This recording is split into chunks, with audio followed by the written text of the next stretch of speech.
de webinar.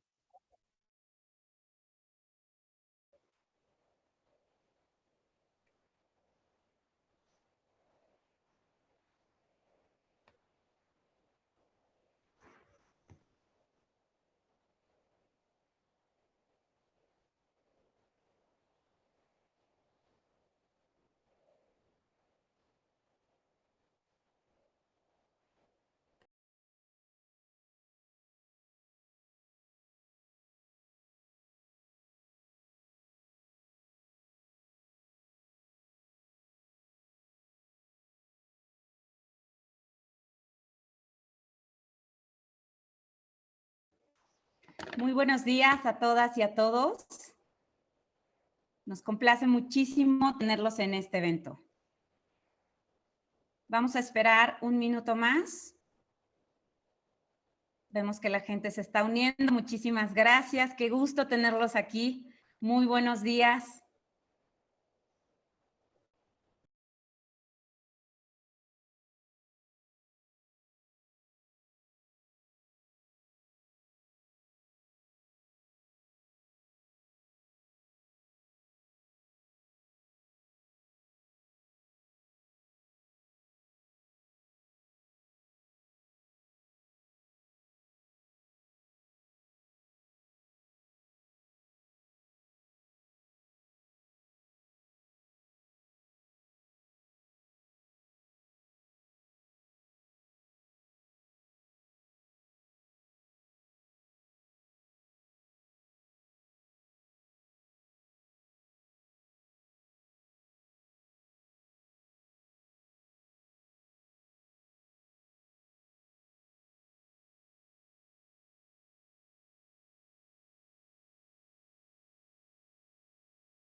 Buenos días a todas y a todos. Nos complace muchísimo tenerlos en este evento que conmemora el Día Mundial de las Habilidades para la Juventud.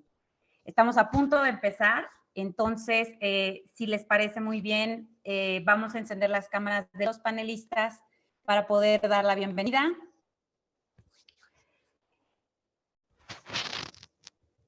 Nuevamente, buenos días a todas y a todos. Nos da muchísimo gusto tenerlos aquí. Hoy es un día muy especial para el programa de Skills for Prosperity porque hoy se celebra el Día Mundial de las Habilidades para la Juventud.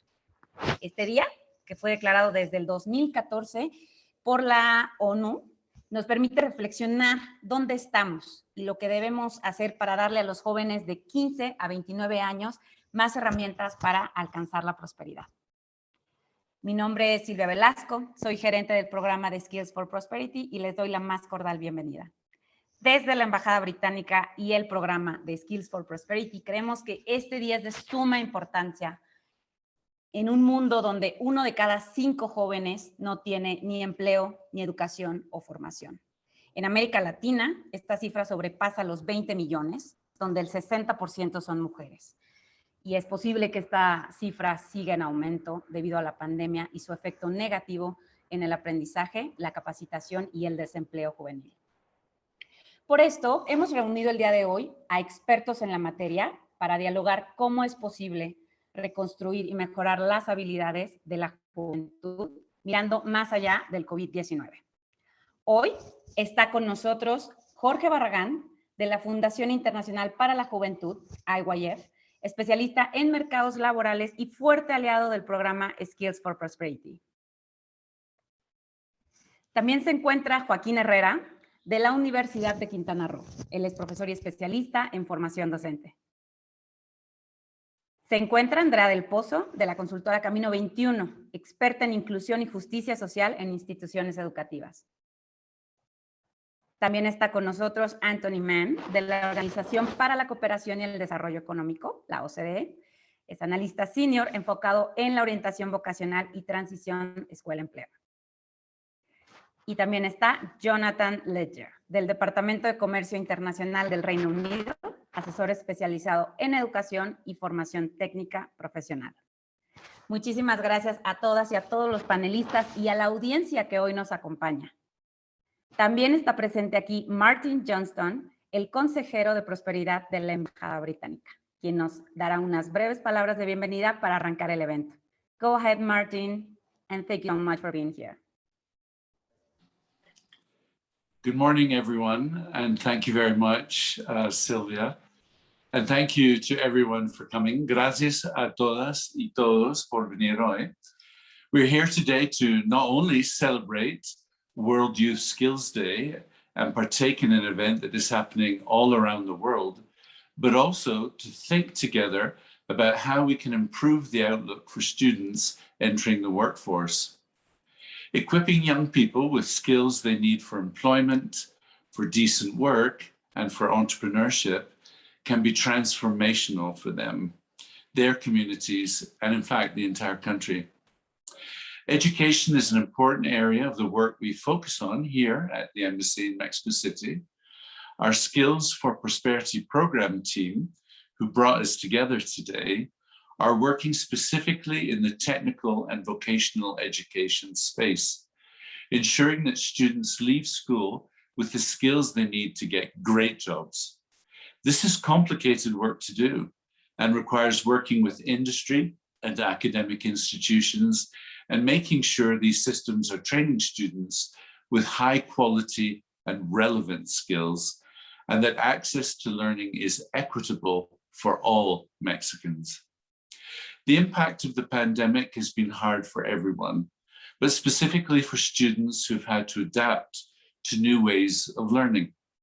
We know that in the next few years, we will need to work harder and in new ways to gain back the learning that has been lost, and focus as much as possible on the technical skills as we do on the socio-emotional ones. I hope that today we come with some of the ideas and recommendations and find better ways to continue making progress in education. I thank you all for joining us virtually today, to all of our guests, to the organizers, and to the panelists, Jorge, Joaquin, Andrea, Anthony, and Jonathan, and the perspectives you'll bring to today's discussions. Thanks again. Back to you, Sylvia. Thank you so much for your words, Martin. Ahora pasaremos a la ronda de preguntas para nuestros panelistas. Jorge, me gustaría empezar contigo. En México, sabemos que el sector de habilidades ha estado innovando durante la pandemia para mejorar la correspondencia entre las habilidades por los empleadores y las habilidades que los estudiantes están aprendiendo durante su educación. Dinos, Jorge, ¿cuál ha sido alguno de los objetivos que enfrentamos al tratar de mejorar dicha correspondencia? ¿Y cuál es el objetivo a largo plazo de esta intervención?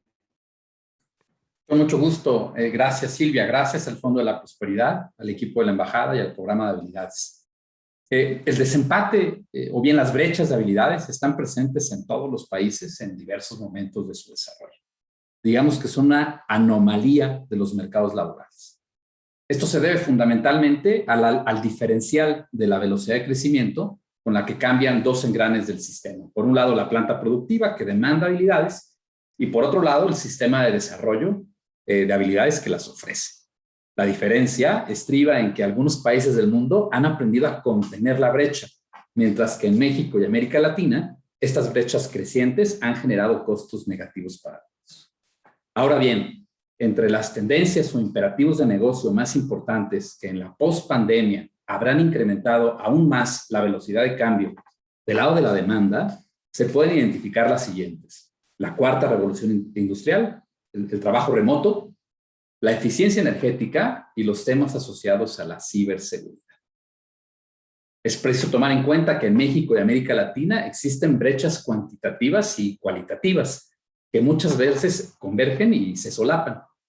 Para cada caso existen intervenciones puntuales para contener y reducir su escala.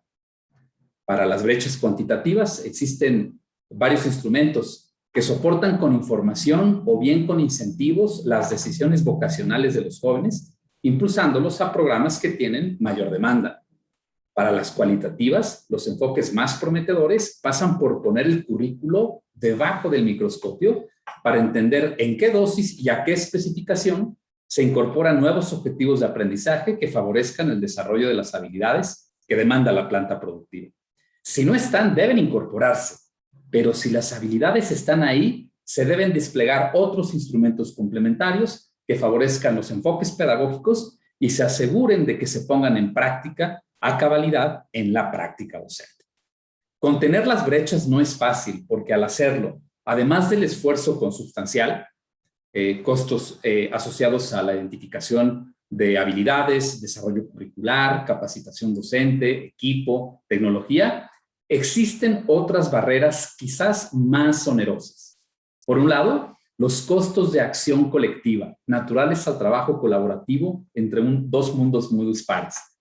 Hay quienes dicen que las empresas son de Marte y las escuelas son de Venus, y la colaboración cuesta.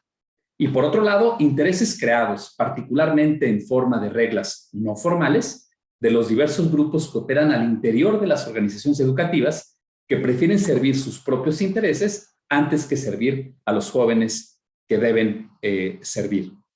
En México persisten los siguientes retos. Número 1, la portabilidad de credenciales y las barreras de entrada y salida al sistema. Las reglas de presupuestación que favorecen en la escuela las coberturas antes que los resultados educativos. Número 3, la saturación de transferencias de efectivo incondicionadas. Número 4, el desconocimiento de los márgenes de maniobra para adaptar el currículo por parte de los mandos medios en las instituciones educativas. Y 5, y muy importante, el débil liderazgo instruccional de los administradores de los planteles para gestionar el cambio con calidad en la organización. El programa de habilidades para la prosperidad ha desplegado una agenda muy ambiciosa de inversiones estratégicas para llevar a cabo innovaciones educativas que promuevan la relevancia y también la calidad y la equidad del sistema educativo. Al momento tenemos 40 innovaciones operando. A lo largo del año estaremos haciendo pruebas de estrés al sistema para corregir y sintonizar. El año 3 será fundamental porque habremos de institucionalizar los cambios y con ello generar evidencia que nos permita aportar al debate y cerrar sistemáticamente las brechas en beneficio de un sistema que promueva habilidades que sean realmente comercializables en los jóvenes que cada año ingresan y egresan del sistema educativo. Muchas gracias, Silvia. Muchísimas gracias a ti, Jorge. Interesante charla, interesante punto que haces. Ahora vamos con Joaquín.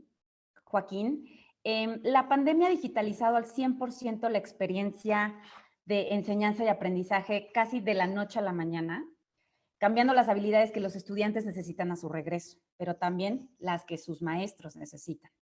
Platícanos, Joaquín, ¿cómo se han ido adaptando las y los docentes a esto? ¿Y qué podemos aprender del 2020 para apoyarles eficientemente durante estas transiciones de conocimiento? Hola, muy buenos días a todos. Saludos desde la isla de Cozumel. Y es una pregunta muy interesante. Todos sabemos que la pandemia cambió nuestras vidas radicalmente y el sistema educativo no fue la excepción, ¿no? Fue un reto mayúsculo. En ese momento yo me encontraba como capacitador de maestros en varios estados de la República y tuvimos que cambiar todo radicalmente y movernos online, ¿no? Y en ese proceso, igual los maestros y las maestras de todo el país estaban luchando a moverse a este nuevo sistema, incluir las tecnologías, estar 100% online. Y sabemos que México es un país que tiene muchos retos de cobertura, de internet, de tecnologías, de inequidad. Y creo que eso fue un reto que los maestros fueron aprendiendo poco a poco. Yo creo que entre muchas cosas negativas que dejó la pandemia, una de las cosas positivas que puedo resaltar es que los maestros y las maestras ya están utilizando tecnologías. Ahora, ¿qué viene? Necesitamos que no dejemos de utilizar esas tecnologías. ¿Cómo las vamos a incluir en la aula? Que esperemos pronto regresar a la aula presencial. ¿Cómo vamos a adoptar esos nuevos modelos educativos? Hablemos de Flip Classroom o aula invertida. Hablemos de Blended Learning. Y sobre todo, ¿cómo vamos a garantizar que todos nuestros alumnos tengan el acceso a estos recursos y las mismas oportunidades de aprendizaje. Yo creo que el reto viene de cómo crear estos nuevos ambientes de aprendizaje.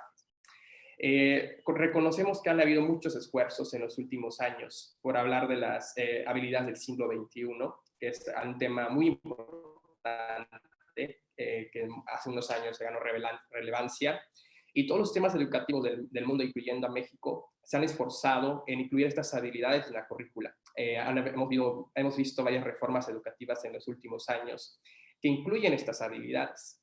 Sin embargo, hay una gran diferencia, hay una gran frontera entre lo que en los programas educativos dicen la currícula, las políticas educativas que se han modificado y lo que realmente ocurre en el aula. Hay una analogía que dice que tenemos escuelas del siglo XIX con maestros del siglo XX, pero con alumnos del siglo XXI. Ahora el reto es cómo construimos esa escuela del siglo XXI, cómo ayudamos a esos maestros del siglo XX a equiparse de estas habilidades del siglo XXI para apoyar a estos alumnos que quizá van a ocupar trabajos que quizá no existen en este momento. Otro reto muy grande es cómo conectamos el currículum, cómo conectamos la escuela con la industria, con las necesidades sociales y todas esas habilidades que tienen. Como docente y como capacitador de maestros, yo siempre le digo a los maestros, tenemos que educar con el corazón. Y el primer elemento que tenemos que llevar, la primera persona que debe llegar motivada en un aula es el maestro, porque eso es lo que le vamos a transmitir a nuestros alumnos. Y de ahí viene la importancia de hablar de estas competencias para el siglo XXI. ¿Cómo voy a promover el pensamiento crítico en mi aula? ¿No? ¿Cómo voy a promover la creatividad? Y para promover creatividad yo tengo que ser un maestro creativo, y la mayoría lo son. La mayoría de los maestros han estado explotando su creatividad a lo máximo, usando estas tecnologías, usando nuevas estrategias de enseñanza-aprendizaje. ¿Cómo voy a inculcar en mis alumnos la comunicación, las habilidades de comunicación que son muy indispensables y muy importantes en este momento? Y sobre todo, ¿cómo voy a promover la colaboración? Mucho hemos hablado de trabajo en equipo, pero hay una diferencia entre trabajar en equipo y trabajar colaborativamente, ¿no? Trabajar en equipo, sabemos que se junta un grupo de personas y se dividen las tareas, pero el trabajo colaborativo requiere que todos participen activamente, que todos propongan, que todos solucionen, que todos trabajen en conjunto. Entonces, creo que son los retos muy importantes que tenemos que cubrir en este tiempo de la pandemia. ¿Cómo podemos promover la resiliencia entre los docentes y alumnos? Mucho hemos hablado de las habilidades socioemocionales, de la preocupación por la salud mental de los alumnos, y es muy importante, sobre todo en este tiempo de pandemia. Pero muy poco hemos hablado de la salud mental de los maestros y las maestras. Creo que es muy importante que para poder equipar a nuestros alumnos en estas habilidades del siglo XXI, también los maestros debemos de cuidar a los maestros, debemos de promover estas habilidades entre ellos y sobre todo cuidar su salud mental, ¿no? Creo que es un reto muy grande y creo que hay que reconocer la gran labor que hemos estado haciendo, que todas las maestras y maestros en todo el mundo y en México, si el sistema educativo ha estado en pie, ha sido gracias al gran labor, al incansable trabajo de las maestras y los maestros, quienes estuvieron capacitando, quienes estuvieron aprendiendo sobre el uso de nuevas tecnologías, quienes estuvieron buscando a sus alumnos inclusive en las calles, porque muchos de ellos no tenían acceso a tecnología, que estuvieron diseñando y adaptando sus planes a pesar de todas las situaciones. Yo creo que eso es muy importante. Mucho hablamos de que se ha perdido el año escolar y en muchos aspectos sí. Lamentablemente no todos los alumnos tienen las mismas oportunidades. Sin embargo, el sistema educativo sigue vivo y estará vivo por mucho tiempo gracias a las maestras y los maestros. Yo creo que por eso es muy importante como proyectos como Skills for Prosperity y muchas otras organizaciones que trabajan en temas educativos tienen una labor muy importante, porque estas organizaciones ayudan a los maestros, los empoderan a transmitir estas habilidades en sus estudiantes, en cómo vamos a conectar este currículum con la vida real, ¿no? Yo creo que esa es la razón muy importante de tener una visión moderna, una visión innovadora, una visión creativa con la vida real. Entonces, en educación no se puede decir one size fits all. No todo el mundo encaja en el molde, porque cada contexto es diferente. Y son las maestras y los maestros los que adaptan estas realidades, este currículum, en sus realidades, en sus comunidades escolares. Yo creo que es muy importante esta parte.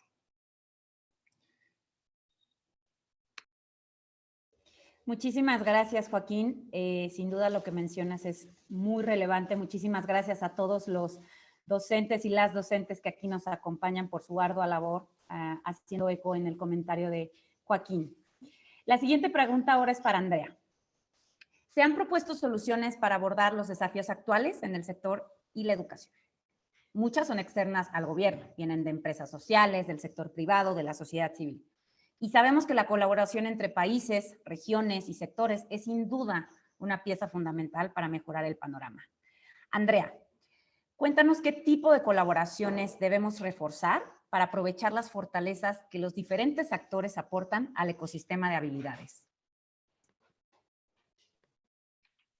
Hola Silvia, muchas gracias por la invitación también al equipo de Prosperidad y a la Embajada Británica. Creo que antes de hablar en específico de colaboración entre instituciones privadas e instituciones educativas, es importante hablar de lo que aportan las colaboraciones en general. Creo que cuando hablamos de colaboraciones es muy importante recalcar los beneficios que tiene trabajar con gente que tiene ideas y experiencias diferentes a las que tiene una persona. Cuando estamos en una empresa, institución educativa o cualquier tipo de empresa, tenemos, con el tiempo empezamos todas las personas de esta institución a trabajar bajo los mismos principios, a seguir los mismos protocolos, los mismos procesos. Y eso hace que empecemos a trabajar todos de una forma y en las instituciones educativas hace que los estudiantes aprendan a ver el mundo con esa mirada institucional, que claro, que es lo que queremos transmitir.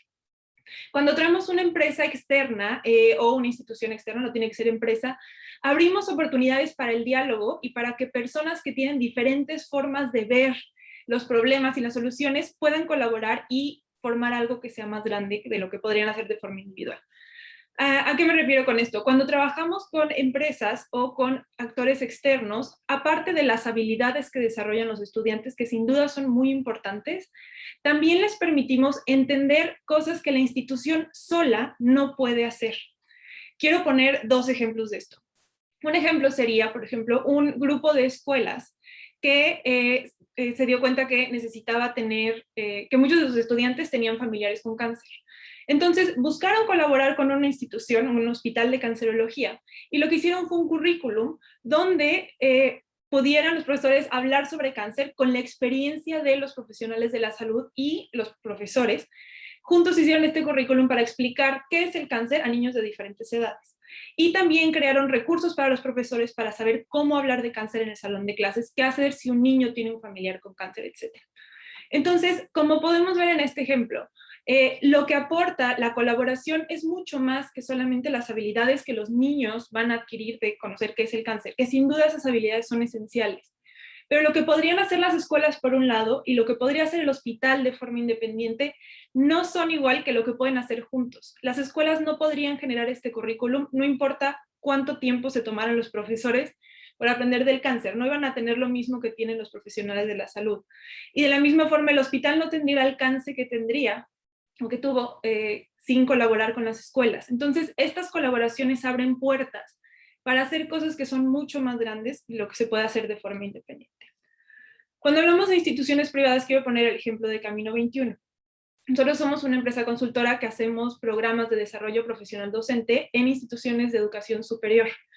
Y lo que hacemos con las instituciones es que nos hemos dado cuenta que los profesores en educación superior tienen muy buen conocimiento de su campo. Los profesores de ingeniería saben ingeniería, los profesores de psicología saben psicología, pero pocas veces tienen conocimiento pedagógico. O el conocimiento pedagógico que tienen es anecdótico, practican, dan clases y van encontrando estrategias que se dan cuenta que funcionan para su forma de enseñar. Nosotros como Camino 21 lo que hacemos es venir con el expertise en pedagogía. Y lo que podemos ofrecer es eso, juntar fuerzas para que los profesores tengan este conocimiento del campo, nosotros el conocimiento pedagógico, y poder buscar formas en las que la institución se beneficie tanto de lo que aportan los profesores como de lo que aportamos nosotros. Entonces, creo que estas sinergias que se pueden crear entre instituciones privadas y instituciones educativas pueden ayudar a abrir el panorama y traer ideas diferentes o traer una mirada distinta a la que tiene la institución. Ahora, creo que un reto grande de trabajar y colaborar con otras instituciones es que muchas veces vemos las colaboraciones como una amenaza en vez de como una oportunidad. Creemos que cuando una institución privada o del sector social va a llegar a hacer algo en nuestra empresa educativa, pensamos que viene a quitarnos trabajo, a decirnos qué hacer, a implementar acciones que tenemos que seguir al pie de la letra, y en realidad sí es un riesgo porque hay intervenciones de esa forma, pero eso no es una buena colaboración. Yo creo que una buena colaboración implica que tanto la institución como la institución educativa, perdón, como las otras instituciones unan fuerzas. Creo que un ejemplo de esto que vemos como amenaza y no como oportunidad se ve mucho en instituciones de educación básica, con los psicólogos de los estudiantes. Muchos estudiantes tienen que ir al psicólogo fuera de la escuela, y cuando los psicólogos contactan a las escuelas, mi experiencia es ver que los profesores reaccionan diciendo por qué vienen a decirme qué hacer, por qué vienen, yo sé cómo trabajar con este estudiante, yo sé qué hacer en mi salón, por qué me están diciendo cómo trabajar. Entonces, creo que ver esto como una amenaza a mí como profesor, que lleguen a decirme qué hacer, en vez de decir, ok, ese niño tiene a 2 personas que están trabajando para ayudarlo, a mí como profesor y al psicólogo que está afuera. ¿Cómo podemos trabajar juntos? ¿Qué necesita el psicólogo de mí para que el niño mejore más rápido en su tratamiento? ¿Y qué necesito yo del terapeuta para que el niño pueda avanzar más rápido en la escuela? Entonces, creo que algo importante cuando hablamos de colaboraciones entre empresas del sector privado o público y entre instituciones educativas es que abramos la mente un poco para tener esta apertura a ideas diferentes. Las ideas diferentes no son algo malo, es lo que nos da beneficios a todos. Entonces, para responder la pregunta, creo que cuando buscamos colaboraciones tenemos que fijarnos que realmente sean cosas colaborativas donde se unan esfuerzos, que no sea un esfuerzo unilateral que venga alguien a imponer algo en otra parte, y que tampoco sean trabajos paralelos. Creo que Joaquín lo dijo muy bien, que tenemos que trabajar juntos, que no es un trabajo que alguien hace una cosa, que alguien hace otra cosa, y trabajar en equipo implica que todos estén activos. Entonces creo que las colaboraciones tienen que tener eso, un momento donde podamos trabajar juntos para lograr algo más grande de lo que podríamos lograr de forma individual. Muchísimas gracias, Andrea. Muy acertado tu punto. Ahora toca el turno a Anthony, quien nos podrá dar una perspectiva global. Anthony, la pandemia del COVID-19 ha provocado un periodo de profunda turbulencia económica. En estas circunstancias, ¿cómo pueden los sistemas educativos, especialmente las instituciones que apoyan la formación técnica profesional, para brindar un mejor soporte a estudiantes para que ellos encuentren buenos trabajos? Adicionalmente, ¿cómo han respondido los países a estas nuevas crisis y qué podemos aprender de crisis anteriores?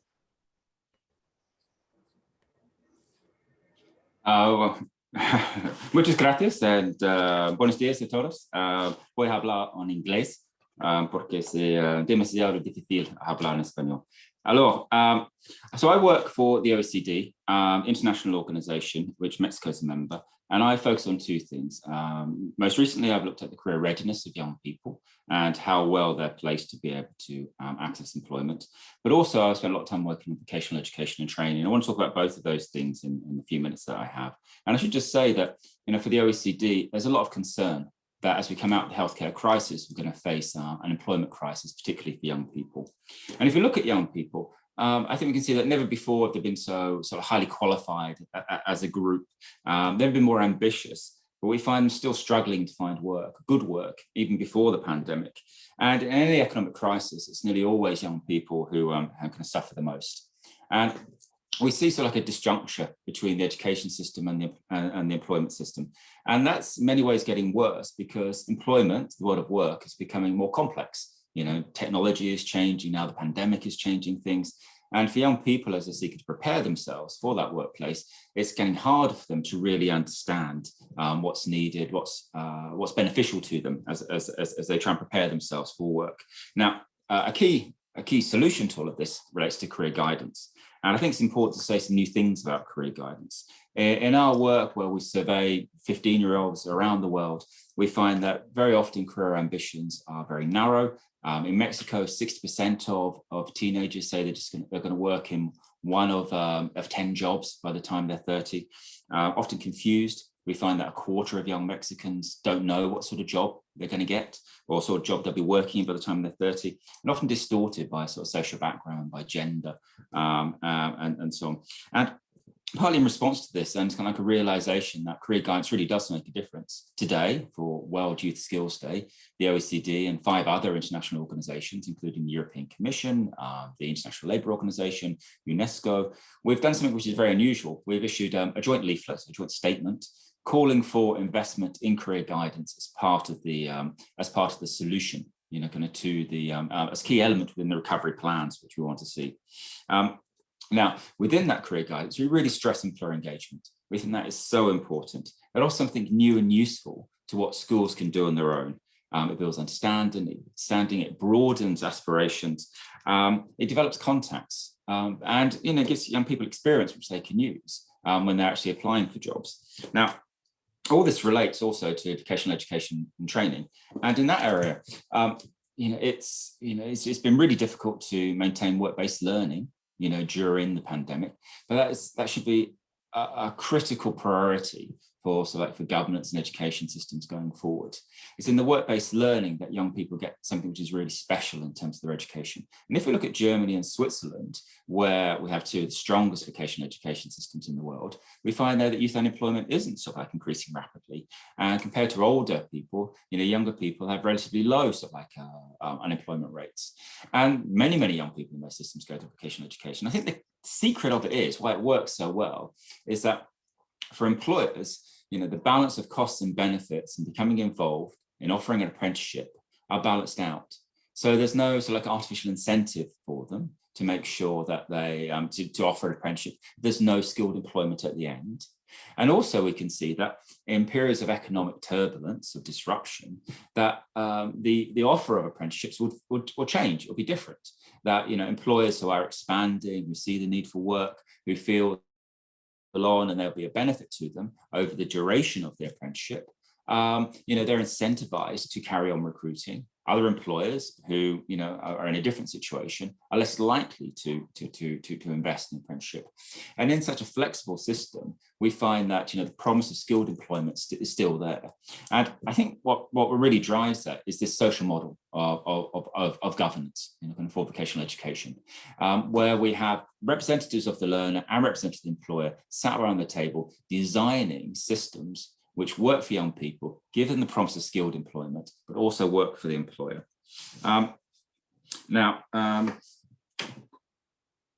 In schools and many school-based systems, you know, work-based learning isn't always found. It's something which the OECD would argue that all school-based systems of vocational education should have. We argue that, you know, kind of 3 months is a good target for the duration. Work-based learning, which happens towards the end of a vocational program, is particularly useful. And that's because an individual has developed, you know, skills which are relevant to an occupation, which means that they can provide a greater benefit to the employer while they're there, increasing their likelihood of being taken on, you know, for skilled employment at the end. Also, it's important, and we note this in Switzerland and Germany, and this brings me back around to career guidance, that the young people who go into those professions, who go into vocational training courses, do so with their eyes open, that they're fully aware of what the opportunities are, they understand, you know, what the employment outcomes are likely to be. Because around the world, we see that often vocational education is treated as something which is, you know, for other people's children, it's a second best, it's something which is not seen as desirable, it's something you end up in. And, you know, sometimes vocational education systems, you know, don't deliver on that promise of skilled employment at the end, but also there's lots of misconceptions. And we see increasingly around the world, you know, countries putting effort into making sure that young people who go into vocational education have still got good pathways into employment and continual employment, but also back into education, opportunities for degree level vocational qualifications. So making sure that it's something which a young person with ambition and drive is going to be excited about. And so if we kind of like take away from, you know, the situation where we are now, we would say that, you know, career guidance is going to be more important over the next 5 to 10 years than it has been over the last 5 to 10 years, which reflects the turbulence of the situation which we're in. But also, you know, work-based learning is something which is really essential and should be a priority in the recovery to make sure that we can get young people back into workplaces, back into workshops as quickly as possible.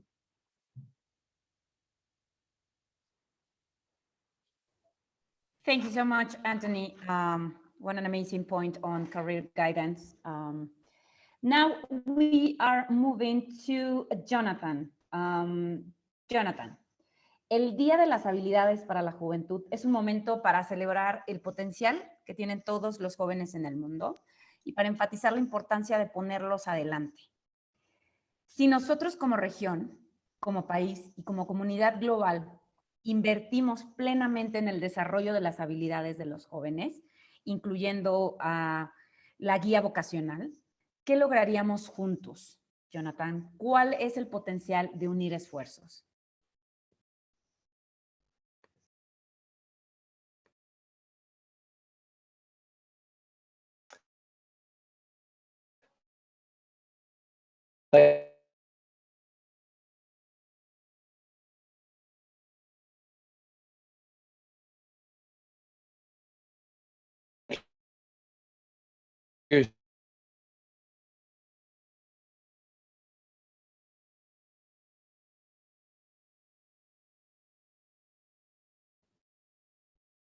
Creo que estamos teniendo unas fallas técnicas. Jonathan, can you hear us?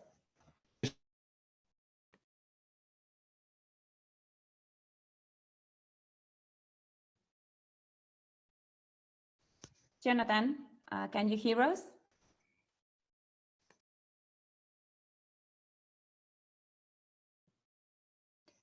Creo que estamos teniendo problemas técnicos.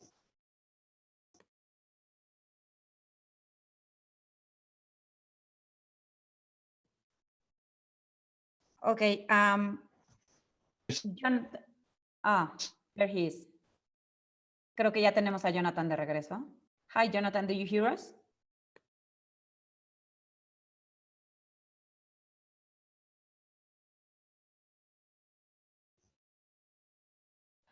Ok, creo que Jonathan está teniendo fallas técnicas. En lo que se restablece su conexión, sí, vamos a pasar a las preguntas por parte de nuestra audiencia.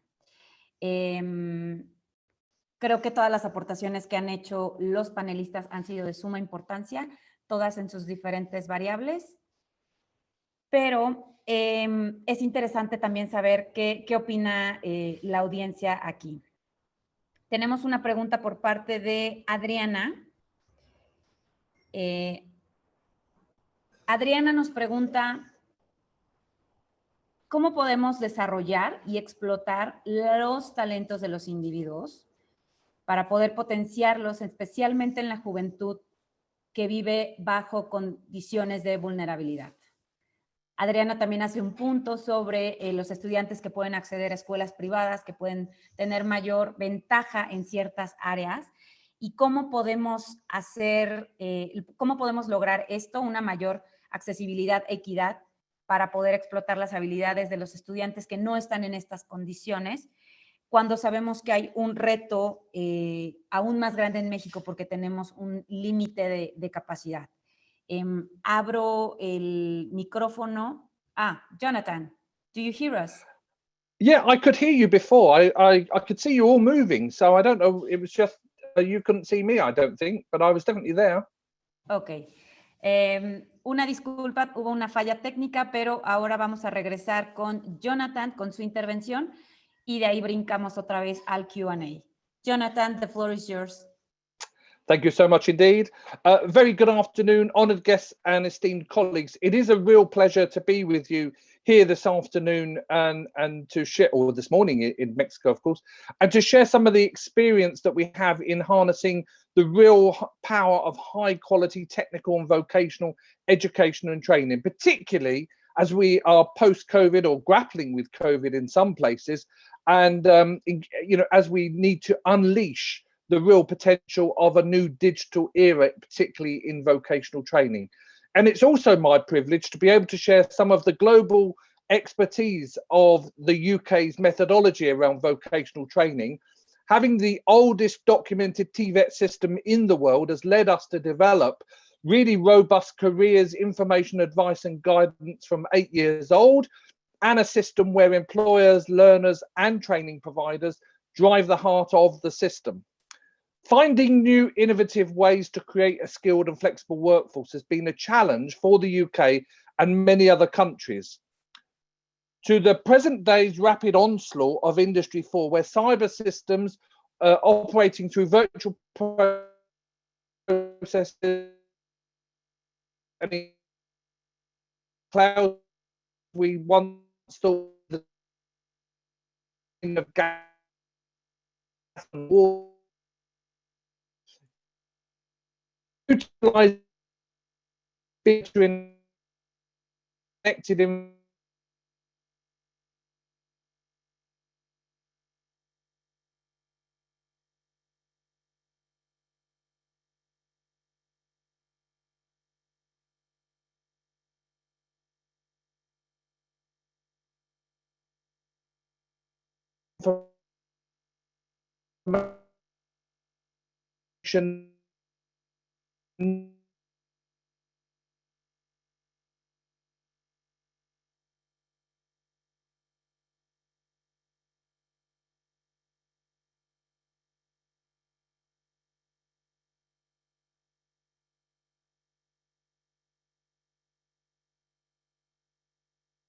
Jonathan, we are having problems again hearing There. you.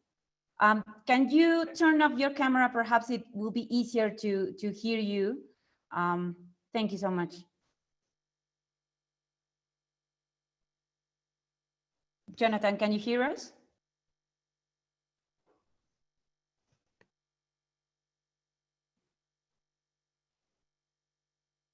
Ok, les pedimos una disculpa, estamos teniendo problemas técnicos. Y qué mejor este evento para ejemplificar los retos que tienen los docentes, los estudiantes en esta nueva virtualidad. Vamos a esperar a que Jonathan se reconecte, pero en el Inter, ¿qué les parece si brincamos directamente, regresamos a la sesión de Q&A? Una vez que Jonathan se restablezca, podremos escuchar su participación, pero por ahora podemos movernos al Q&A. Le voy a pedir a mis compañeros panelistas si pueden encender sus cámaras para poder proceder a la sección de preguntas y respuestas. Muchísimas gracias. Como les comentaba, teníamos una pregunta hace un momento por parte de la audiencia. Adriana nos pregunta, ¿cómo podemos fortalecer las habilidades de los estudiantes que enfrentan una situación de vulnerabilidad? Y lo contrasta con el acceso que tienen otros estudiantes en escuelas privadas. ¿Cómo podemos hacerlo en un ambiente en donde la capacidad de movimiento es muy justa aquí en México? Me gustaría abrir el micrófono a quien quiera contestar esta pregunta y después pasaremos con otra pregunta. Jorge, adelante. Muchas gracias.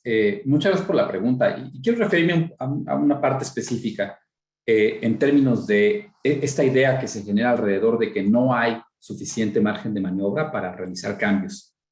Y esto es una situación, o al menos una percepción común en los sistemas educativos cuyo currículum está centralizado a nivel federal. Y en International Youth Foundation y en el programa de habilidades para la prosperidad, nos hemos encontrado que esto es una percepción desinformada. Se piensa que para cambiar el currículo se le tiene que pedir permiso al subsecretario y al secretario de Educación y al presidente y al secretario general de Naciones Unidas, y esto no es verdad. Hay margen de maniobra. Y este margen de maniobra tiene que ser explícito, aprovechado y explotado por los mandos medios que administran las instituciones educativas a nivel local. Como les decía, en IYF y en el marco del programa hemos desarrollado cerca de 5,000 horas de nuevo currículum en los últimos años. Currículo que está desarrollando habilidades en la industria aeronáutica, en tecnologías de la información, en energía limpia, en hospitalidad, en inglés funcional para la hospitalidad. Y creo que es un elemento sumamente importante. Los tomadores de decisiones a nivel local desconocen las palancas que tienen para llevar a cabo innovaciones que permitan adaptar el modelo académico de sus instituciones. Y esto es muy importante. las inversiones que está realizando precisamente el programa de habilidades para la prosperidad tienen que ver con cómo encontrar mecanismos para democratizar estas posibilidades al mayor número de tomadores de decisiones posibles, para que, sin que tengan que conocer por dentro la oficina del señor secretario de Educación Pública o secretaria, pues entiendan las posibilidades que existen para llevar a cabo innovaciones educativas. Las competencias no se mueven, pero lo que se puede adaptar son referencias pedagógicas, la calibración de objetivos de aprendizaje, la técnica pedagógica, la taxonomía a la cual se desarrollan los planes y programas, y lo más importante, el protocolo de observación docente que nos permita asegurar que aquello que escribimos en el currículum está sucediendo con calidad y de forma sistemática en el aula. Muchas gracias. Muchas gracias a ti, Jorge. Excelente intervención. Le daré la palabra a Anthony para contestar esta pregunta y después regresaremos con Jonathan y su intervención. Thank you so much. You know, what we find is that when we look at career guidance as an issue, is that if we conceive it as the capacity to visualize and to plan your future, that varies amongst children. Just as their ability to do algebra or to learn a foreign language.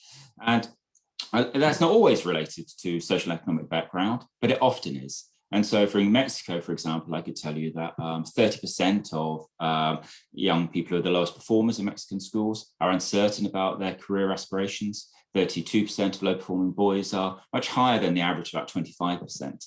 And uncertainty is interesting because we kind of find through, you know, looking at longitudinal studies that uncertainty is related to worse outcomes later on. And we're in the midst at the moment of reviewing national longitudinal surveys, which follow, you know, thousands and thousands of children from childhood into adulthood, to really understand what are our indicators of being better prepared, you know, to be able to compete for available work, to find work which is satisfying, which pays better, which is less likely to be unemployed. And when we look at those, you know, we're looking at about like 10 indicators at the moment related to how people explore the future, how they experience the future in workplaces, and work-based learning is obviously really important in that, but also how they think about it. And uncertainty is an example of this. And this gives us a set of indicators which we can use to both to design guidance systems which we know are fundamentally designed around, you know, kind of what works and what should be an essential entitlement for all young people by the time they reach 14, 15, 16, but also to understand who needs more help, who needs more support. And, you know, often it will be, you know, kind of young people from more disadvantaged backgrounds, more limited social networks. And we kind of need to, you know, start realizing this. And if we can sort of measure it, we can intervene. And so what we would say is that, you know, equity should be a key part of guidance systems, influencing sort of like funding decisions, influencing policy, but also we should try and make sure that we have a basis for understanding what we should expect of all young people, what should be their entitlements in terms of their ability to visualize and plan their futures, and make sure that's available to all young people. And if it's not, we should give them more. Muchísimas gracias, Anthony. Jonathan, can you hear us now? We had Earth calling United Kingdom, calling Mexico. Yes, we are here in the United Kingdom now. Sorry, Jonathan. Now the floor is yours. Thank you so much. Did you hear any of what was said before? Or do I need? No, okay. No, everything went down. Sorry. Okay, no problem at all. I have no idea what was happening, but it's a real honor to be here to talk about technical and vocational skills development, particularly, of course, post-COVID and in a world where increasingly we are reliant on digital skills and a digital way forward. It's also a real privilege to be able to share some of the UK's global expertise in vocational training. Having the oldest documented TVET system in the world that goes back to the 12th century has led us to develop careers information, guidance and advice from the age of 8, and in a system where employers, learners and training providers are at the heart of the system. Finding new and innovative ways that really create a skilled and flexible workforce has been a challenge for the UK and all other countries for centuries. Today, in the present day, rather, the rapid onslaught of so-called Industry 4, where cyber physical systems operating through virtual processes in clouds we once thought were the domain of gas and water, utilize big data in connected information networks. And these require a new, enabled, skilled workforce like never before. And I think that's really a challenge in terms of what is it you want to achieve? And you talk about impact and benefit. And I guess for me, the question is always, so what? So what is it that you want your skills system to achieve? Because everybody is talking about, you know, we want the skills system to create skilled people, and that creates a sustainable employment. And we want it to last from the age of 15 or 16 right until the time they decide not to work. But we really have to consider that. And I think one of the big issues is that not enough training providers, employers are working together to actually put a stick in the sand before you start working on skills development. So we don't really know how far people travel and how much development goes on and how ready they are when they get to the end of it. So it's almost like we want skills, we understand that, and we know that that's good for employment, but we don't really know what that does in terms of, you know, actually getting us there on that journey, because not enough people are measuring that impact and understanding that impact. And I think the impact is really, really important, not only for sustainable development goals, you know, the UN Sustainable Development Goals. And if we look at those, just actually while we're on them, Sustainable Development Goal number 4, of course, is aimed at high quality education. But education, if it's done right, means more jobs. That impacts on reducing poverty, and it impacts on number 8, which is about decent work and economic growth. And we believe in the UK that you really build economic growth through a sustainable skill set. And that means lifelong learning. It doesn't mean just learning at school or doing vocational training when you first leave school. It is about that lifelong process. So I think there are some questions to be asked around what is it that we want to achieve. And I think what we're trying to achieve is resilience in the economic system, productivity, so that companies can do more, be more, and grow better and compete in a global economy, because none of us live in a world where we're not connected anymore. Have more people in work for longer, contributing to society in a much more sustainable way, and inclusion. And this means reaching the hard to reach cohorts of students and learners and workers. And I don't just mean those that are poor, I mean those that are in geographic locations that are hard to get to, that, you know, don't have such good internet, he says, laughing. But these things are all really, really kind of important measures. So I think we have to focus on what's important in terms of the client priorities. And the client is the student, and the client is also the training provider, and the client is the company. And we have to start treating people in that way. And I think one of the issues that I would like to draw attention to is we'd like to really see much more participation by employers. And I know my previous speakers have spoken about, you know, the challenge of trying to do that, but actually that is the key to it. It unlocks so much in terms of employment and jobs and sustainability. The other thing is, though, to be able to do that, we have to start treating skills like business. We have to translate the benefit into cash terms, because businesses understand cash terms. And if you can translate skills into a way that employers can think, hang on a minute, that means I'm investing in my own future, then I think you're going to get more employers involved in that argument. I think the problem is, at the moment, many employers, and it's particularly true in Mexico, they see skills as a government issue, not as an employment issue.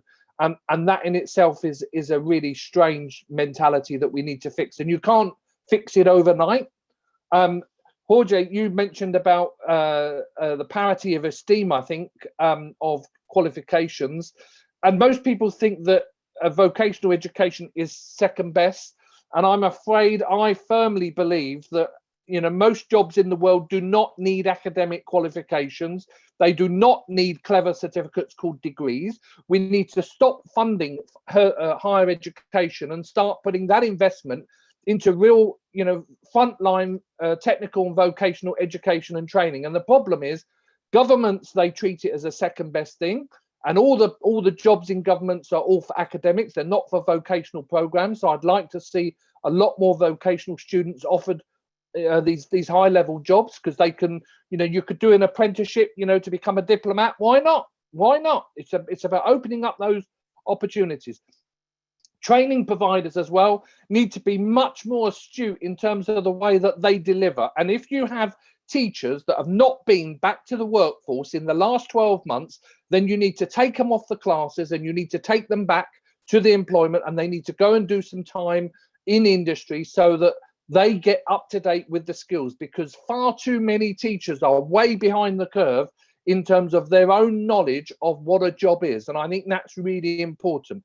And then, you know, students will really understand the value of that, because of course that will open up more doors in terms of job opportunities and the way forward in terms of a sustainable career. And I think, you know, technical and vocational training is talked about like it's a separate thing for bad people, silly people, stupid people, you know, poor people.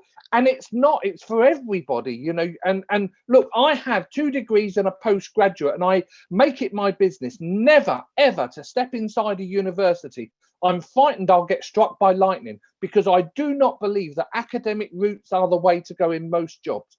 So we really have to think about how we translate that into impact and benefit. And impact and benefit are not the same. Talking about impact is really understanding the long-term benefit, the knock-on effects of what we teach and what we learn, and the skills implication. And the benefit, of course, is what employers get from it and what students get from it and what society gets from it. Thanks very much indeed. I'm sorry I had so many technical issues. I have no idea why, because I could see you all moving and talking. So obviously you didn't like me. Thanks very much indeed. Muchísimas gracias a ti, Jonathan. Y nuevamente sí pedimos a la audiencia una disculpa por los problemas técnicos. Desafortunadamente el tiempo ya está limitado para continuar con preguntas. Vamos a asegurarnos de mandarles estas preguntas a nuestros panelistas para poder responderles y compartirles sus opiniones y comentarios en cada una de sus dudas. Este sin duda creo que ha sido un diálogo pertinente y enriquecedor para repensar cómo fortalecer las habilidades de la juventud.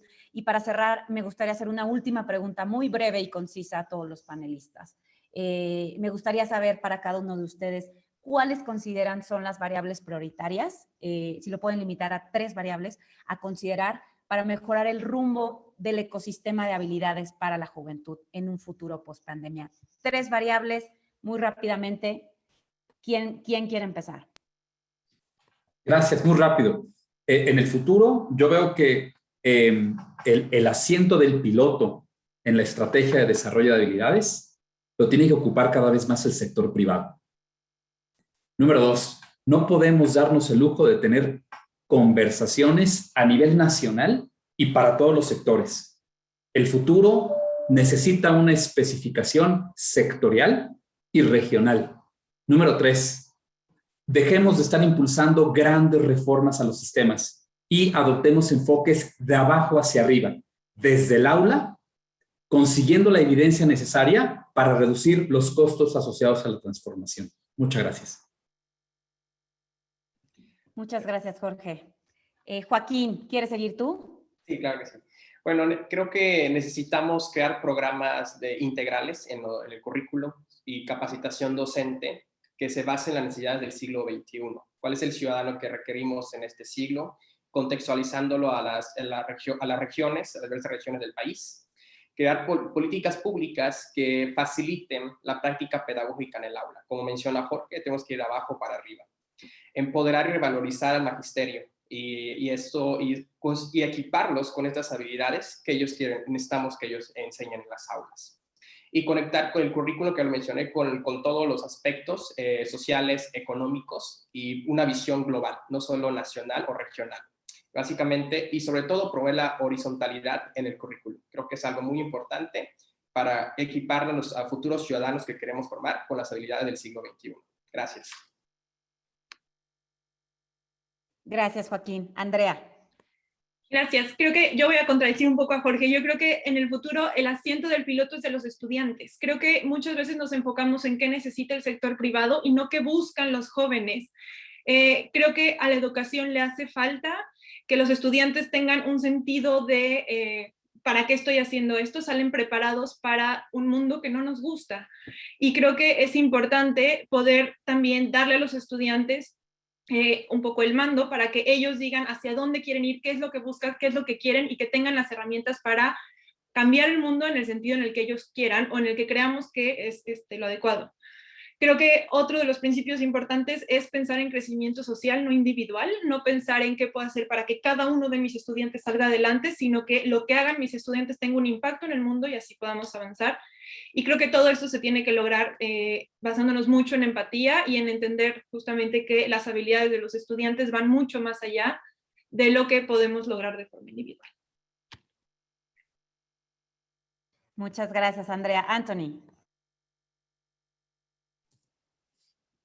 Thank you. I mean, I think there's a couple of like takeaways from the situation we're in and what we've learned over recent years. And in some ways we can summarize that as that there's an urgent need to close the gap between education, the world of education, and the world of employment. And we can do that in multiple ways, but the sort of areas to start thinking about are kind of governance. We're thinking about things which can make it easy for schools to work more systematically, so like with employers. I think the key thing is that we need to make sure that when this is something which enriches education. It's not, education's done very well. I don't have the figures for Mexico to hand, but if you look across the OECD countries, across the world, young people are more educated, more qualified than ever before. But what we need to do is enrich that further. And I really like it's like Andrea's point, just that from a student perspective, this is about giving them the capacity to be able to sort of visualize and plan their future, to show agency through their future. Increasingly, education systems depend upon young people making lots and lots of decisions so they stay in education longer. We need to equip them to make the decisions which are right for them. And we do so by giving them something new and different to what can happen in the classroom alone. We expose them to the world of work, make it authentic. We do it often. We begin young, and and then we think about doing much more sophisticated pathways and through education into particular employment. There's a lot to be done, but we need to do it working with the education system, because the education system has achieved a lot, but there's more it can achieve through a deeper collaboration with the economic community. Amazing, Anthony. Thank you so much. Jonathan. Thank you so much indeed. Some really interesting views and actually all very valid in the world of technical and vocational training. I guess I would like to just leave people with the thought that you need to measure what you want to achieve from the system, and you need to do that right from the beginning rather than think about it later, because once a student starts learning, it's very difficult to remember where they started. And so I think we have to think about building that in as a prerequisite. I agree with Anthony. I think that there actually has to be much less segregation between education and employment. And I think we need to bring employers into the whole chain. And Andrew, I would concur as well that, students need to be in the driving seat of this system. And it always has to be about students at the heart of the system. Finally, I would say that we have to be really conscious and proactive in making sure that the system is fully inclusive. So that's not just getting people that are already going to be successful in life or do well in life further on in the ladder. It's about all those other people that need that help as well. So to ask, what are we doing to engage and to reach hard to reach cohorts of students, not just, because they're poor, but, in all kinds of walks of life. How good are we at bringing everybody into the party? Thank you so much. Thanks to you, Jonathan, y muchas gracias a todos los panelistas. Sin duda, hay muchísimo todavía por hacer, pero creo que esta discusión nos acerca un paso más. Es momento de concluir, no sin antes agradecer a todos nuestros y nuestras panelistas por la ardua labor que también ellos están haciendo desde sus instituciones. Nuestra juventud en México y el mundo tiene todo el potencial para acceder a una mejor calidad de vida y empleo, y creo que ustedes y cada uno de nuestros asistentes, informándose y a su propia manera, están colaborando. Desde el programa de Skills for Prosperity en la Embajada Británica seguiremos brindando soluciones, alianzas y creando espacios como este que nos acerquen al camino correcto por las y los jóvenes. Nuevamente, muchísimas gracias a todas y todos los asistentes que hoy nos acompañaron y que tengan un excelente día. Hasta luego.